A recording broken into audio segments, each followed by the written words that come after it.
Good day, everyone. Before we start off formally, let's get set up for simultaneous translation. I encourage you to look at the bottom of your screen, the bottom ribbon. There should be a globe which says interpretation. Please select your main or preferred language, which would be either English or French. Let's give ourselves a few seconds to get set for that. All right. Well, good morning and a very warm welcome to the chairman of the Organization of Eastern Caribbean States Authority, Prime Minister of Grenada, Dr. the Honorable Keith Mitchell, Director General of the Organization of the Eastern Caribbean States, Dr. Didacus Judas, the Organization of Eastern Caribbean States Commissioners, members of the Diplomatic Corps, the Organization of Eastern Caribbean States staff, with a special shout out to Ms. Maria Fowell, who is the Senior Tourism Technical Specialist, esteemed colleagues and friends from throughout the Eastern Caribbean and beyond, and our distinguished panelists. We're delighted that you have joined us today for this very timely panel discussion, Walk the Sustainability Talk, Setting a New Tourism Agenda. I'm Selene Matus, Executive Director of the International Institute of Tourism Studies at the George Washington University, and it's a great honor to be here today to help moderate this important conversation. Before turning the focus on our distinguished panelists, I would like to briefly set context. As we know, the Caribbean is the most tourism-dependent region in the world, and many of the countries that are most reliant on tourism are in the Eastern Caribbean. Prior to the global pandemic, tourism was on a steady growth trajectory for nearly a decade in this region. The halt in tourism has forced upon us devastating disruptions to local economies and communities. But as this region reopened and begun its recovery, it became very evident that travelers are eager to once again travel to the Caribbean. So the question is not if the tourism sector will bounce back, but how it will bounce forward. Recognizing this unique opportunity that the region has to reset, to put tourism on a more sustainable, inclusive, and resilient path in the Eastern Caribbean, we have invited 3 tourism leaders and practitioners to share their insights on new approaches and models for tourism that offer opportunities for better balancing the needs of visitors with the needs of destinations and their communities, as well as their natural environment. I would like to extend a very warm welcome to Mr. Neil Walters, Acting Secretary General of the Caribbean Tourism Organization. As we know, CTO is the region's prime tourism development agency.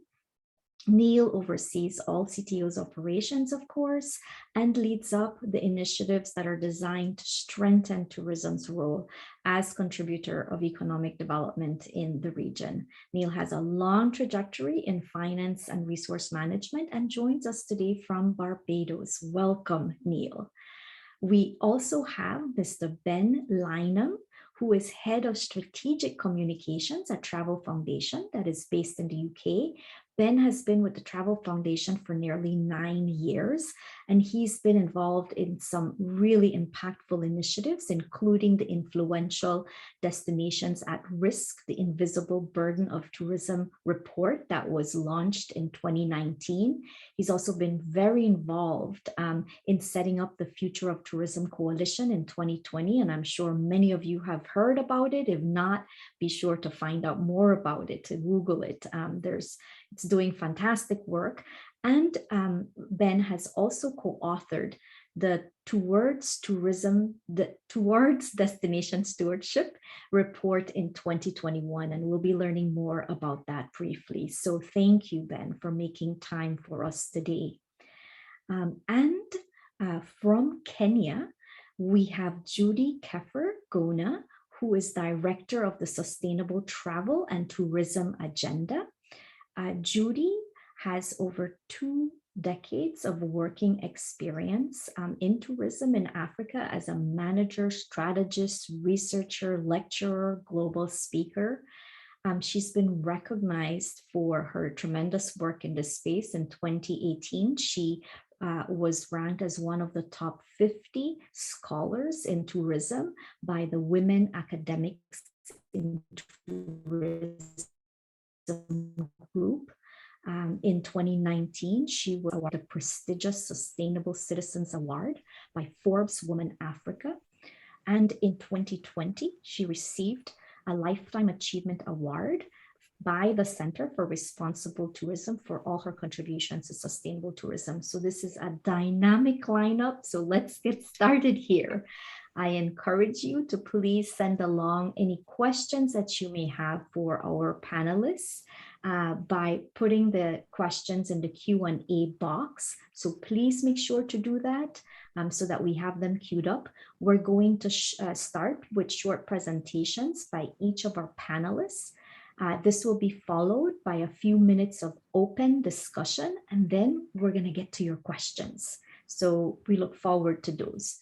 Without further ado, I turn the mic over to Ben, who will be sharing with us a new framework for destination stewardship and governance that the Travel Foundation has recently published in partnership with the World Travel and Tourism Council, as well as the European Tourism Futures Initiative. So over to you, Ben.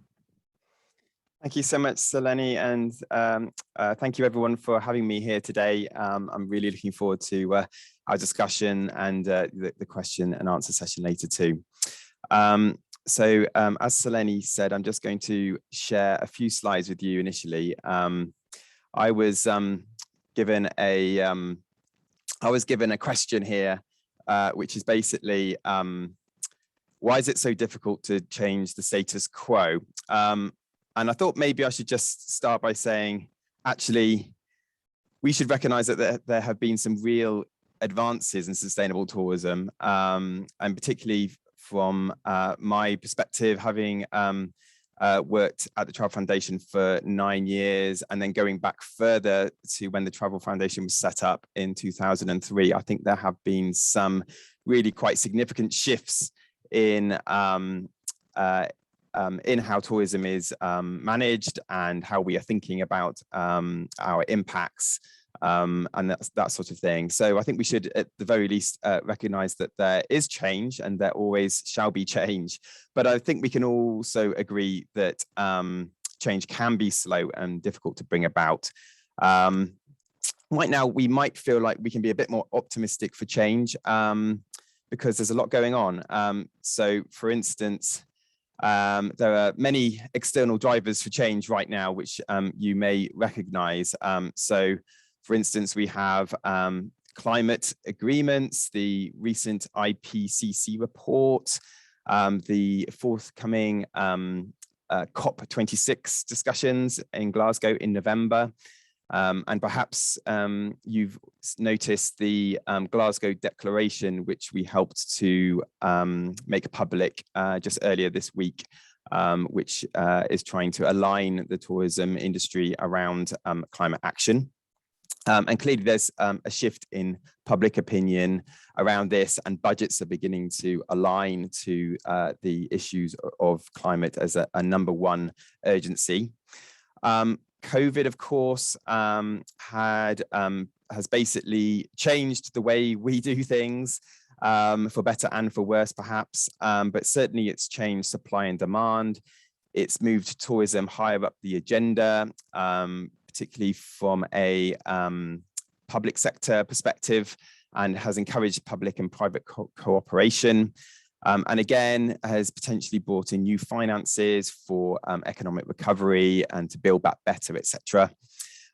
We have things like the Black Lives Matter movement, which are encouraging us to think more carefully about diversity and equity in how we approach tourism and tourism development. We've had residents complaining about over-tourism and then having and now questioning the return of tourists to their towns and cities. And we've had drivers from customers who are perhaps thinking about things like single-use plastic and looking to develop their perspectives on sustainability through the way that they travel too.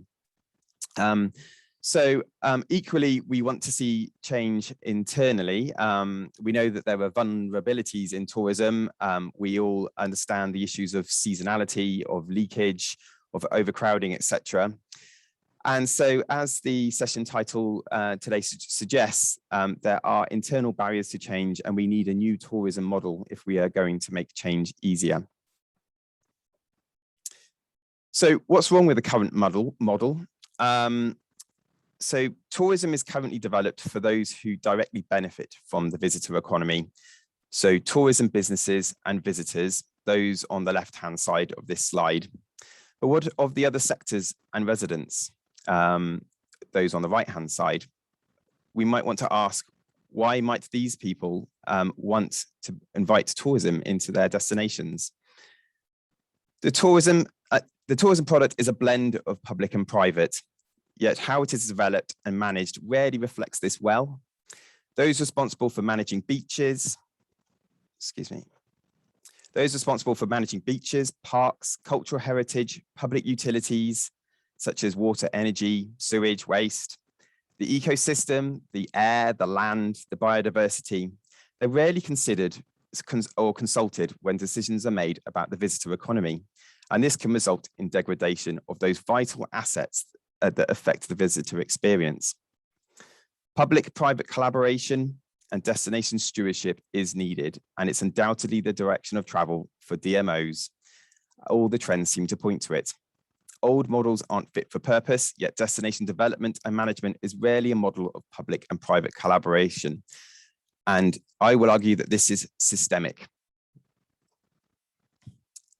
So we have 5 systemic limitations. We have a limited mandate, which tends to be focused on ensuring growth and vitality of the visitor economy rather than the wider place. Limited KPIs, again, linked to growth and volume. If they are connected to value, that tends to be economic value, and then it's still very limited. Limited structures and influence, basically not engaging with the wider placemaking world. Limited skill sets. DMOs remain marketing and promotional organizations fundamentally. They can only adapt a certain amount. So we see DMOs now trying to promote out of season or promote more responsible traveling and more responsible travelers. Also, limited resources and funding. The funding sources and policies and levers aren't adequate.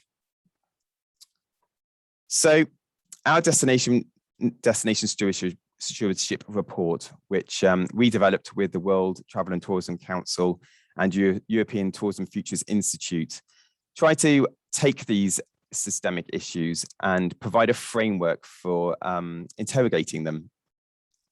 So it may sound daunting to say that we have to do lots more collaboration, have a broader vision for our destination, and ask for and look for structural change.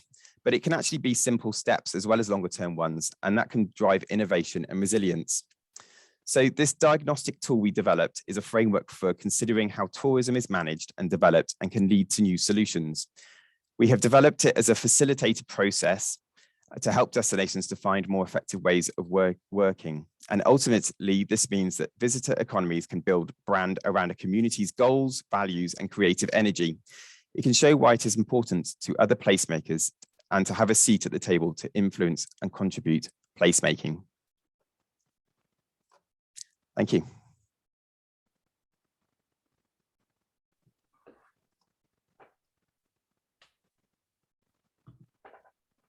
Thanks so much for that introduction, Ben, to the framework. I think this can truly be instrumental to destinations, and look forward to getting a little bit deeper into the weeds of that tool and how destinations in the Eastern Caribbean and beyond can use it more effectively to start that sort of dialogue. Next up, we have Mr. Neil Walters. As I mentioned, Neil heads up the Caribbean Tourism Organization, and the CTO has been very involved with community-based tourism. As we know, we've heard so much from our communities in the Caribbean that sometimes they feel that tourism isn't delivering the benefits that it should.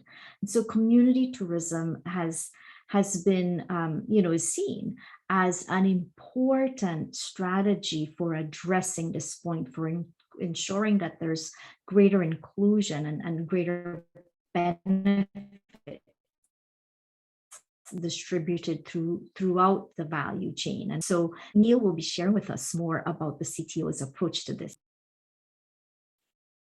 Thank you very much, Selene, and thank you for the invitation to the organizers, from the organizers of this session today.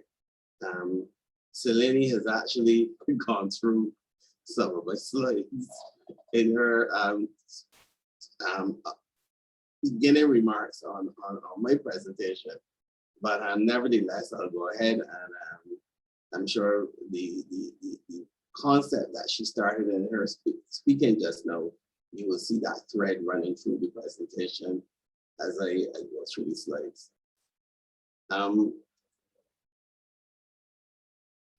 So the question really for us at the CTO is the community tourism model viable for the Caribbean?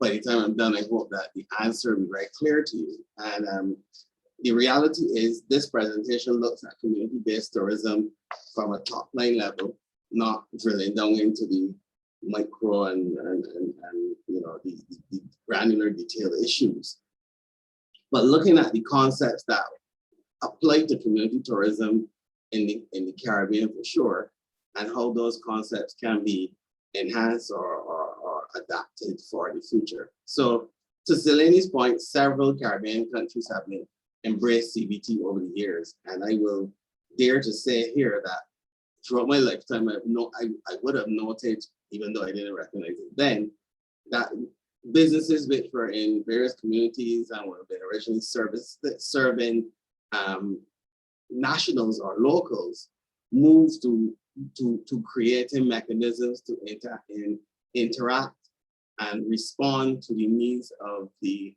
tourism sector as it has grown through our individual countries. Definitely where I am from in Barbados, I have seen, and I know this mirrors throughout the Eastern Caribbean and beyond, the growth of rural, indigenous, cultural and heritage incorporated into that, and agro-tourism as part of a CBT perspective. And it has incorporated those forms, and that's not necessarily an exhaustive list, but it looks at it from, as I said, the top line.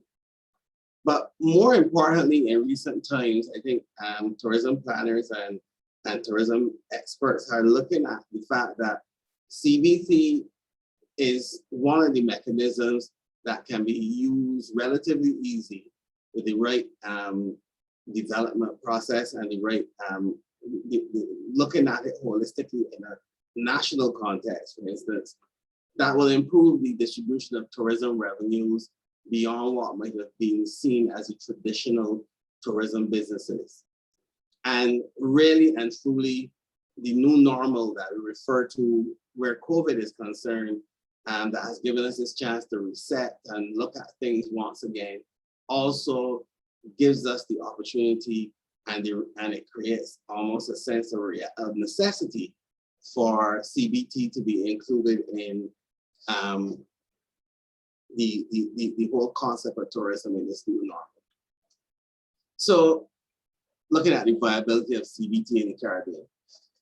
In 2019, as part of the CBT toolkit, project done by the by CTO in partnership with the Complete Caribbean Partnership Facility. One of the prongs of that toolkit, there are 4 areas, but one of them was a research activity, which identified that visitors are willing to pay more for authentic experiences. And that I think was an eye-opener to a number of us, because it actually showed that some of the pricing that we put into those experiences could have been, in some cases, significantly higher, and persons visiting our shores would still be willing to pay for those experiences. And that obviously speaks to the ability of growth in revenues, and also the ability to grow the expenditure from visitors, which we all need in our individual countries for economic reality. Selene would have pointed out the input of tourism in the economies in the Eastern Caribbean and the wider Caribbean as well. And definitely anything to grow the revenue from tourism will be seen as key to the development of our economies. CBT also presents an opportunity to expand and develop tourism in rural and non-traditional areas. And that is important because, as we know, for a number of years, tourism has been mainly developed close to the shore and in some cases around urban areas. And there has been not neglect, but not the reach into the rural and areas within the countryside, because they were not necessarily seen as having the products that the visitor needed. But with the increase in need for experiential tourism, and the fact that the internet, while it is also our friend, also creates the ability for millions of individuals to assess the veracity of the claims we make, means that we also need to ensure that there's authenticity in the experiences that we give the visitor. A person comes to our shore and wants to be able to show that they were there and they had this experience. We need to ensure it's authentic, because you can bet your last dollar that somebody will point out that is not real. And that is what will kill a product that we try to develop along these lines. The approach enhances the tourism product offering, and that follows from what I just said. It creates another area that you can diversify into, away from the traditional areas.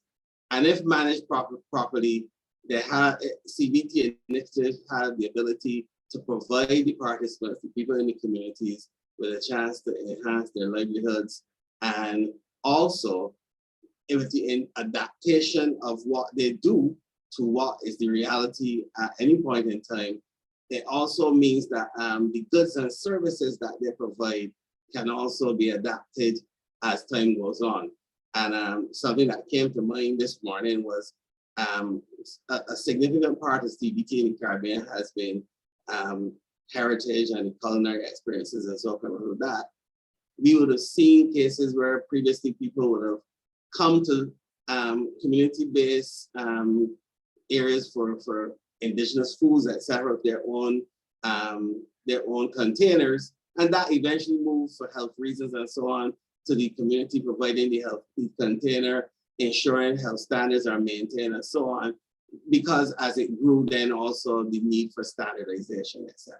The point being that in a CBT initiative handled properly can also help that community initiative adapt to become world-class and incorporate necessary standards to maintain that world-class standard. It offers opportunities for small and medium enterprises, mainly in CBT, the enterprises are in that realm, small and medium enterprises. Unfortunately, those enterprises are also the most vulnerable in uncertain times, such as where we are now. It provides opportunities for entrepreneurs to capitalize on their skills and hone those skills on their own terms. And at this point, I'll actually incorporate what is in the next point, the fact that part of that relationship with Complete Caribbean is to develop community-based tourism using the cluster approach, where several entities in a community would get together and create a tourism product, or even a set of tourism product offerings By coming together, they create economies of scale and create the ability to implement the same standards I mentioned before without having to have each individual business implement standards. It can obviously help to keep local traditions alive, and that is basically the foundation for the authentic experience. And it allows for niche development in various communities. So you see some listed there. The idea being that these are things that already exist in our space. And while people may have a good idea, for instance, an entrepreneurial push for it, or an entrepreneurial mindset, sometimes it requires the assistance of a larger organization. In some cases, government would be applicable. In other cases, other agencies, NGOs, and so on, to enable those ideas and entrepreneurial concepts to come to fruition and function in a space where they'll become more viable. And CBT is a natural contributor to the diversification of the tourism product. That has already occurred, and I think we can safely say we see that is something that can continue well into the future. CBT has been one area that has had to adapt as it has developed. It has gone from being a bit in some countries, and there's a skew in terms of the development, not only in the Eastern Caribbean, but in the wider Caribbean, where CBT has gone on from being a basic business to being a thriving business that sends the community members to school, to provide medical care, and to provide, even in some cases, add to the infrastructure that is in that particular community and bring it into the realm of a functioning economic factor. But like any other part of tourism, CBT will have to adapt to the new normal in which we now function, the post-COVID environment. And again, creating a CBT environment along the clustering approach, for instance, will allow for the changes that are necessary without those changes being applied to one business or a couple of businesses, but by creating a cluster, creating the economies of scale that are necessary for adaptation of health protocols, and especially in this new situation now, the use of technology. The visitor no longer necessarily wants to be spending cash, or using cash, sorry, but they want to be able to use their devices, they want to be able to use plastic. And that has been, in some cases, lacking in community-based enterprises in the past. That needs to happen for more people to embrace this side of tourism. And that is one of the critical changes, the technological embrace that will need to happen in this area. Retraining and upskilling will be necessary. Caribbean has been known for years. We have been known for being warm and welcoming, but there will need to be some retraining to ensure the customer service and the service quality that we're accustomed to in this new normal, where everyone is masked and there's social distancing and so on. Again, another form of adaptation. And I have to make this point about the collaborative approaches. No one of us knows the answer post-COVID or even in this environment. And a collaborative approach must be used in the overall sector. It's already being used, and it has to be applied in the CBT models going forward. A community with several different areas of community-based tourism may be necessary to collaborate and deal with the common reality of community members who are looking to expand and improve themselves. And I just want to end by making this comment. The communities and the people of the communities should always remain the main focus and should be proper and principal beneficiaries of all of these initiatives. Otherwise, the point is lost. And I think that while we look at the viability of CBT in the Caribbean, that last point is critical to ensure that it remains viable and it remains to debunk the point that Selene made at the beginning, that tourism does not necessarily speak to people in communities, but it really is an opportunity for all of us. So I think I'll end there. Selene, thanks much. And thank you so much, Neil, for this tremendous overview of the model that the CTO has been working with and the resources that you've developed around it. In the open discussion, we're going to get into questions having to do with its application. So please send in your questions too, because we'll be getting to those. And so next we have Judy. And Judy will continue the discussion on sustainable tourism, inclusion and community-based tourism by looking at key elements or 7 key elements of a model for a more inclusive tourism. So Judy, over to you. Thanks very much for having me. It's been enlightening listening to Ben and listening to Neil.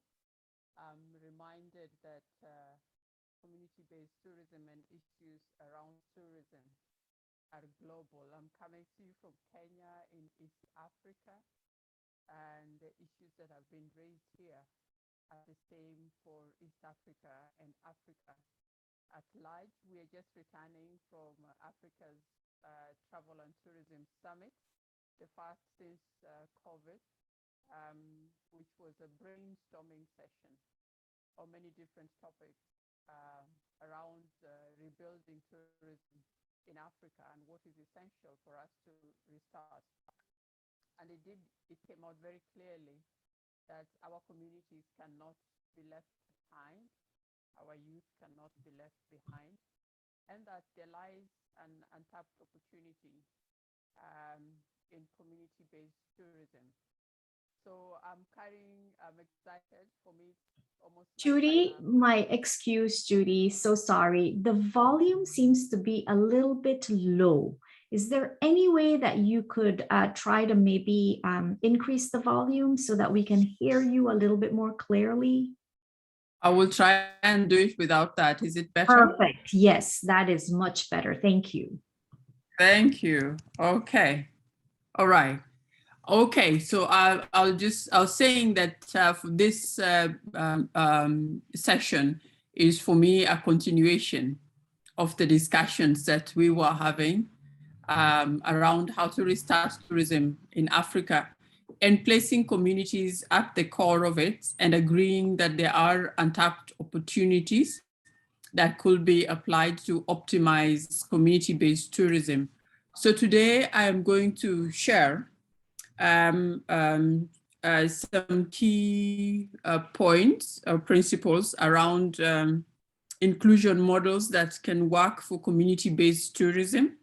And even before I go there, we will have to agree that when we are talking community-led or community-based tourism, whichever side which one you want to use, we should all agree that we mean tourism by communities, for communities and with communities. I like this statement. I'm not sure who said it, but I like to make reference to it, that when we talk about community-based tourism, we should remember what communities have in mind.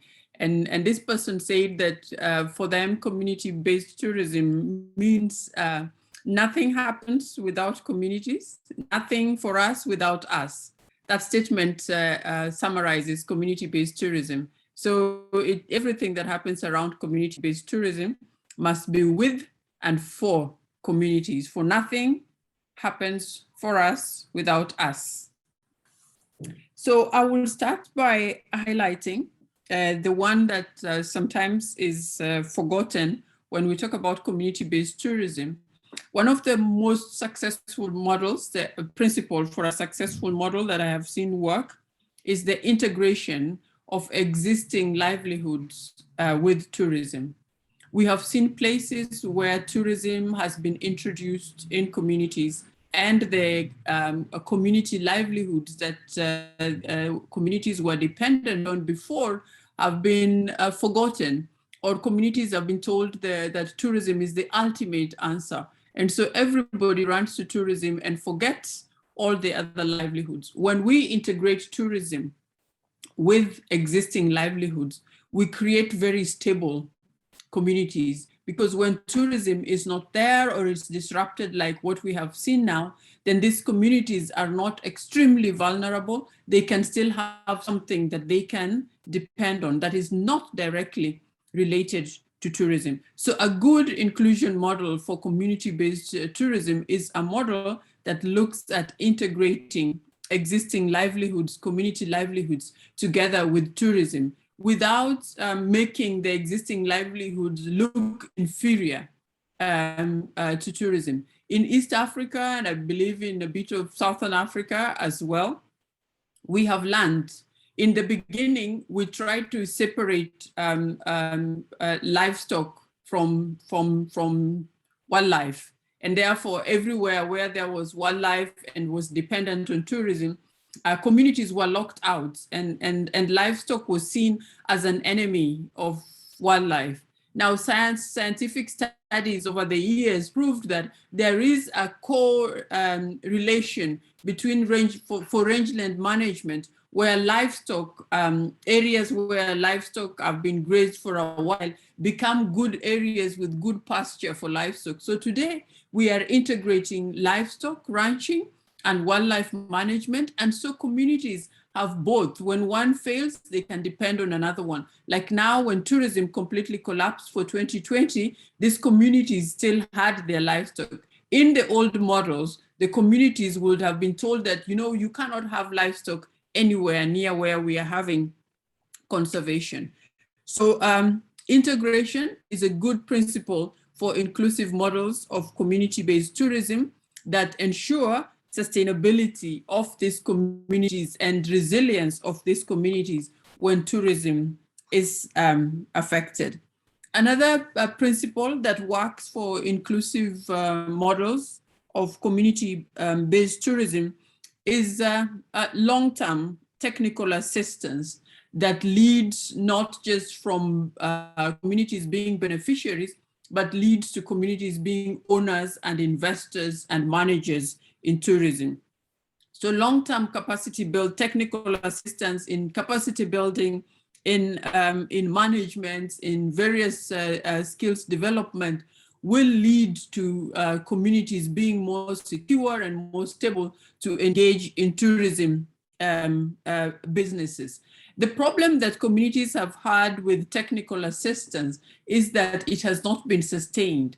Technical assistance is most of the time attached to a particular program. There is a particular funding for a particular time, and the technical assistant comes with that funding for that particular time. And when that program ends, the technical assistant also dries. And then the other problem is that the technical assistance is provided by a multiplicity of organizations. Sometimes it's not for profits, sometimes it's a government program, sometimes it's the tourism trade associations that come in with technical assistance. It is not long-term, it is not sustained, it is not consistent. But when it is long-term, when it is sustained, and when it is consistent, it leads to inclusion of communities in tourism, builds resilient communities in tourism, and leads to more benefits being retained within the community. So technical, long-term, consistent technical assistance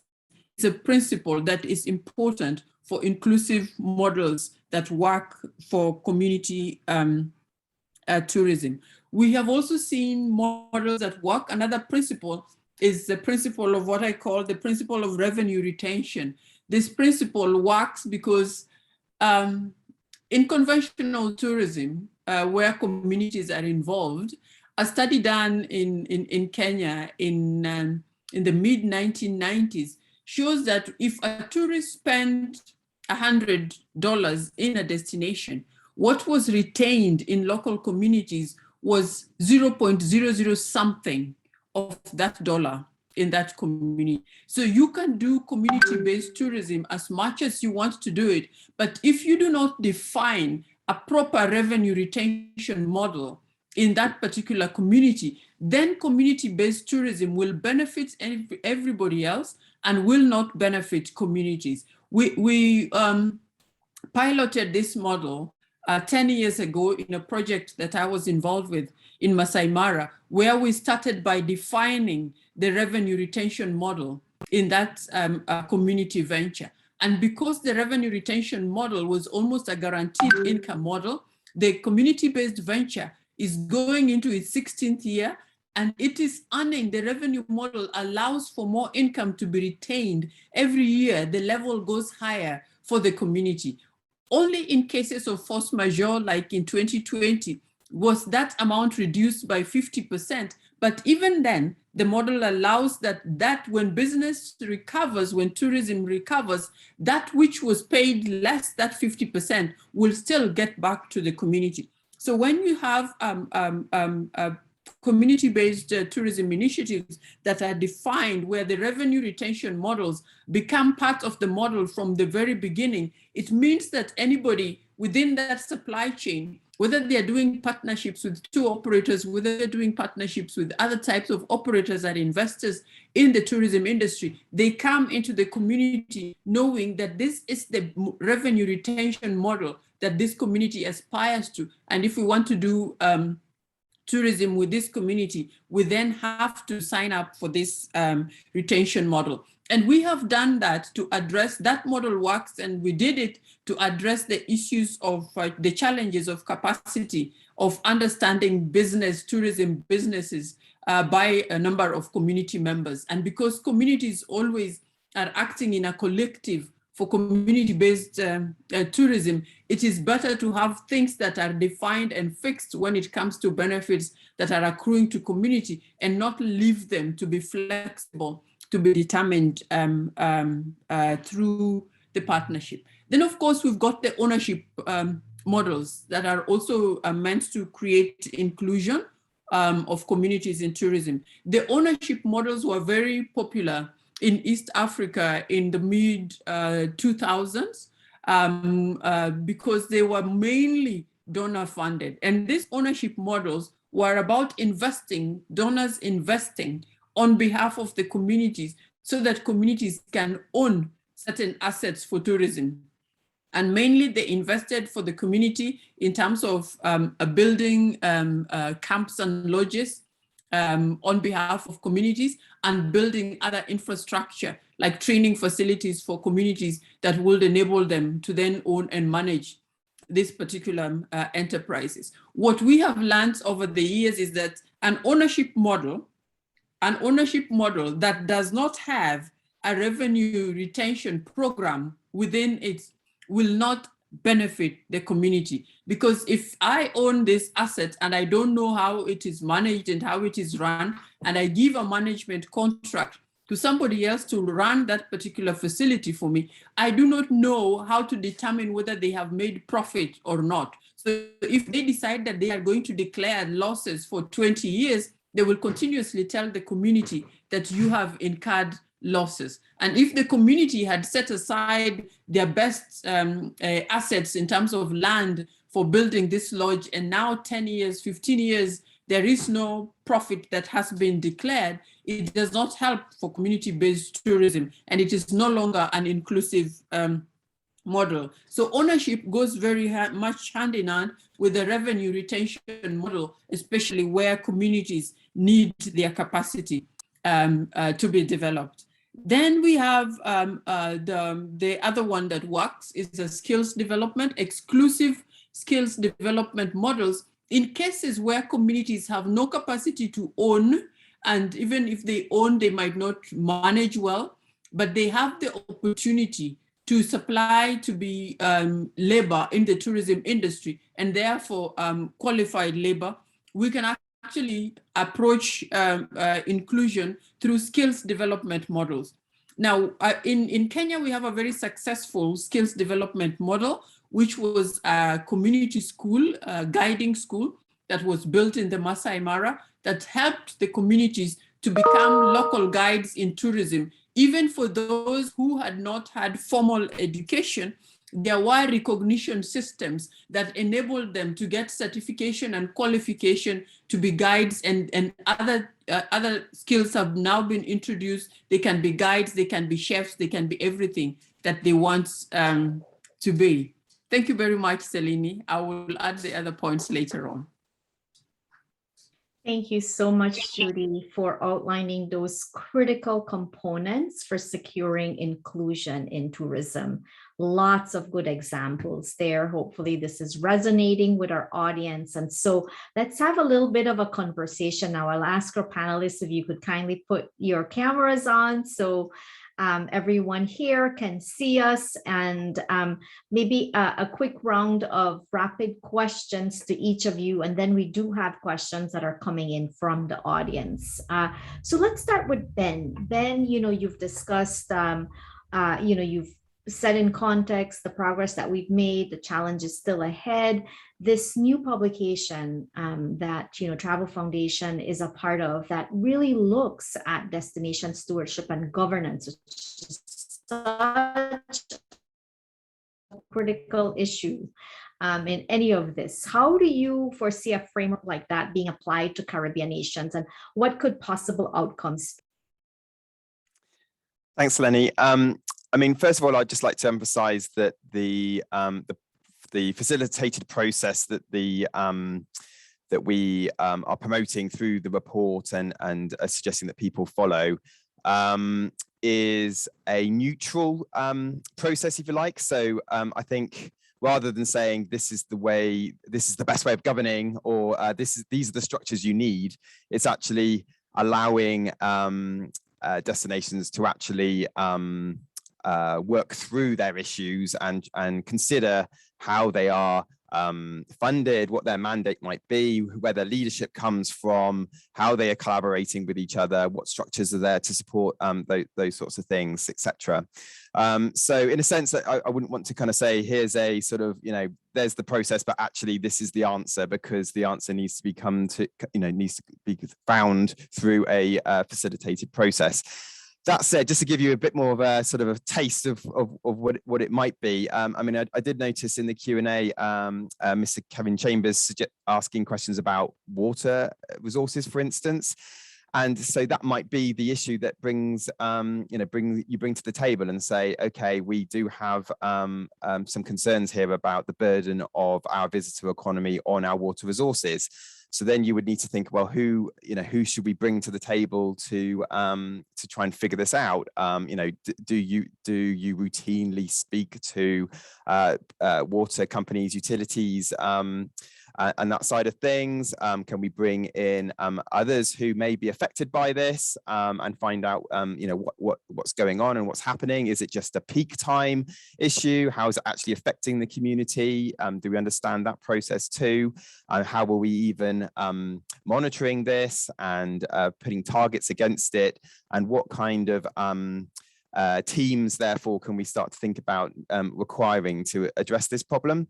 So I think that's the sort of, that's the kind of process that you would look for. And certainly from a sort of cross-island perspective, so for OECS or CTO and organizations like that, it's the leadership that they can bring, it's the facilitation that they might be able to bring, it's allowing a sort of public and private collaboration. I think that the public and public bit's really important. It's not just about tourism, it's about all of the other ministries, it's about all the other administrations and agencies, trying to think through what those impacts are and how you can start to affect them by leaning on your counterparts in other organizations.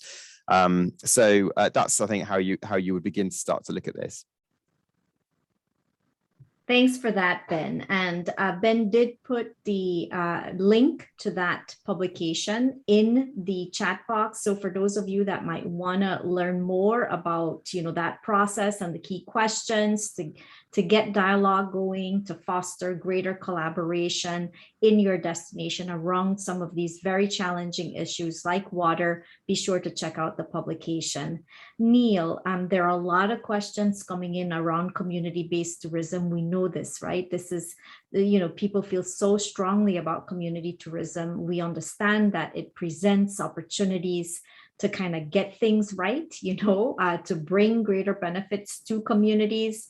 So what do you see as the main opportunities and challenges for tourism organizations in really promoting the resources? So like the toolkit that you have and encouraging businesses to come into the training that you also offer. How do you see that? What are the challenges and opportunities for tourism organizations? Thank you, Selene. Answering that question, I will focus actually on the toolkit because that actually gives us a good point to focus on. And also because the toolkit actually deals with some of the issues that Judy dealt with in her presentation and being able to adapt them to a Caribbean context. So when I was presenting, I mentioned one of the aspects of the toolkit, which was research that I mentioned about experiences, but the toolkit also includes a tourism assets inventory, a CBT diagnostic tool, product development tool, and a marketing development tool. And the reality is those resources make up the sum total of the toolkit, would give a community the ability to determine where they would best fit. And it would actually answer one of the questions I noticed in chat in terms of determine what would be most impactful for that community, particular community to do. Because obviously there's no prescription that you can apply across the board. And it would depend on the community's ability to attract a certain type of visitor, for instance, the topographical reality in the country for another thing, as well as the economic reality and social realities and so on. But the idea being that by applying the resources in the toolkit, a community could determine how best to develop their community-based tourism businesses, or even cluster, as I had mentioned before. The main challenge there, of course, is the uptake of that information and being able to ensure that the right people get to be a part of that process, not only in terms of using the online training, but also getting people to use the online training, but also ensuring that the right people are using that online training. And because to Judy's point, it makes no sense really having a top level organization that manages community-based tourism in the country, but then the individuals in the community are not developed to the point to really make that tourism, community-based tourism enterprise work as successfully as it can. We have to recognize that the individuals in the community make up the community business, and they need to be our specific focus going forward, especially. Thanks for that, Neil. And so following up this question on community-based tourism, I know that Judy, collectively CTO and like all your work, that's just such a wealth of experience on community-based tourism. But if you were to be speaking to, let's say, a tourism organization, what would be like the top 2 or 3 critical actions that you believe they should take to be promoting more effectively community-based tourism? Thank you, Selene. One of the things that we have to appreciate at this point is that you cannot effectively develop community-based tourism in isolation of the destination and the bigger tourism ecosystem. The tourism ecosystem is what needs to be opened up enough for community-based tourism to grow. Most of the time, the challenges we have faced is that because we have tried to develop community-based tourism alongside what we call mainstream tourism, which means we think of community-based tourism as not mainstream, like we're growing something different. So my first advice is do not isolate community-based tourism. Community-based tourism must grow within the bigger community agenda of a destination. And what does that mean? that means that destinations must start to rethink the whole design of tourism, from the investments, from the products, from the packages, from financing, everything. We must begin to rethink them with the communities in mind, so that they are not hanging on the side trying to pick a little fruit from the mainstream tourism, but they're right inside the pot cooking with the rest of everybody in the tourism industry, and also knowing who they are and what they are. And that's why I'm saying rethinking the entire tourism design, because if you have them in there, then when you're planning for financing of tourism investments, you will have different instruments, some that will be favorable for small businesses like community tourism, and some that will be favorable for the bigger chains and all the other big operations. But they will be within that statement. They will not be an afterthought. Until community-based tourism is removed from that space of being attached to mainstream tourism and brought inside the port, then we will have rethought community-based tourism, and community-based tourism will bring value to communities. Because when we do that, we will start to value community assets. We will attach a value to community assets the same way we attach value to all other assets by all other investors in tourism.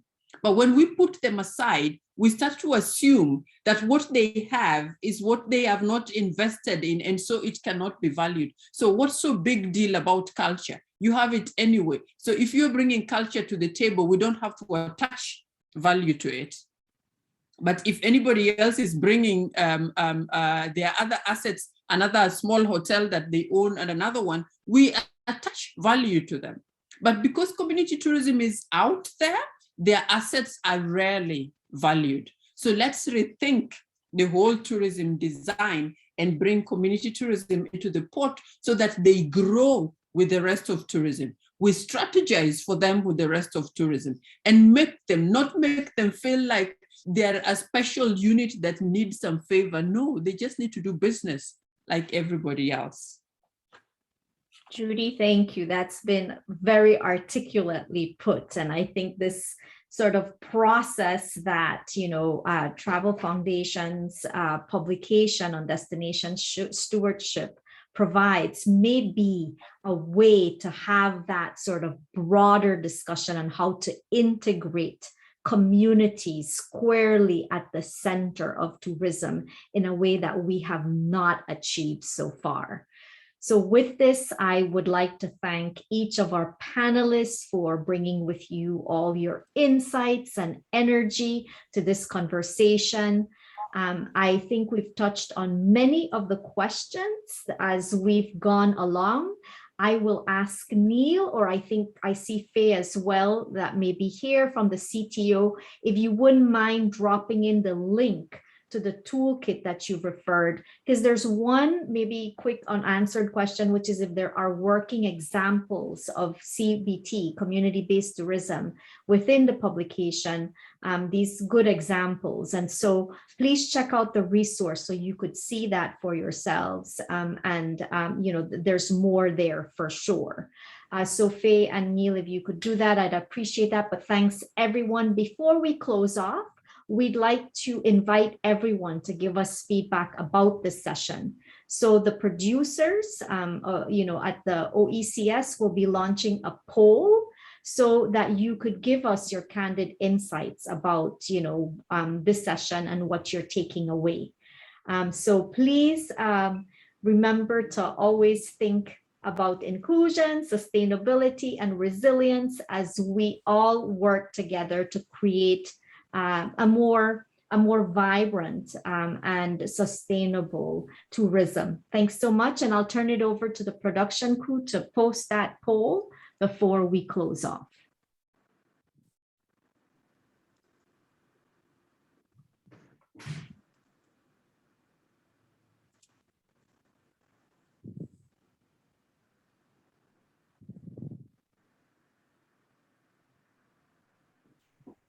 Okay, it's coming. Here it is.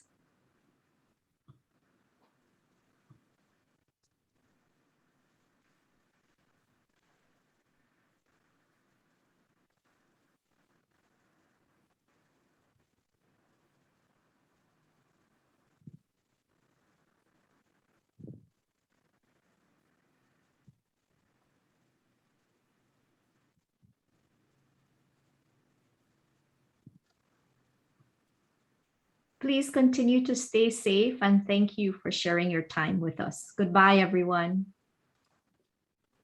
Bye, everyone. Thank you. Bye. Bye, everyone. Thank you. Goodbye. Have a good day. Thanks.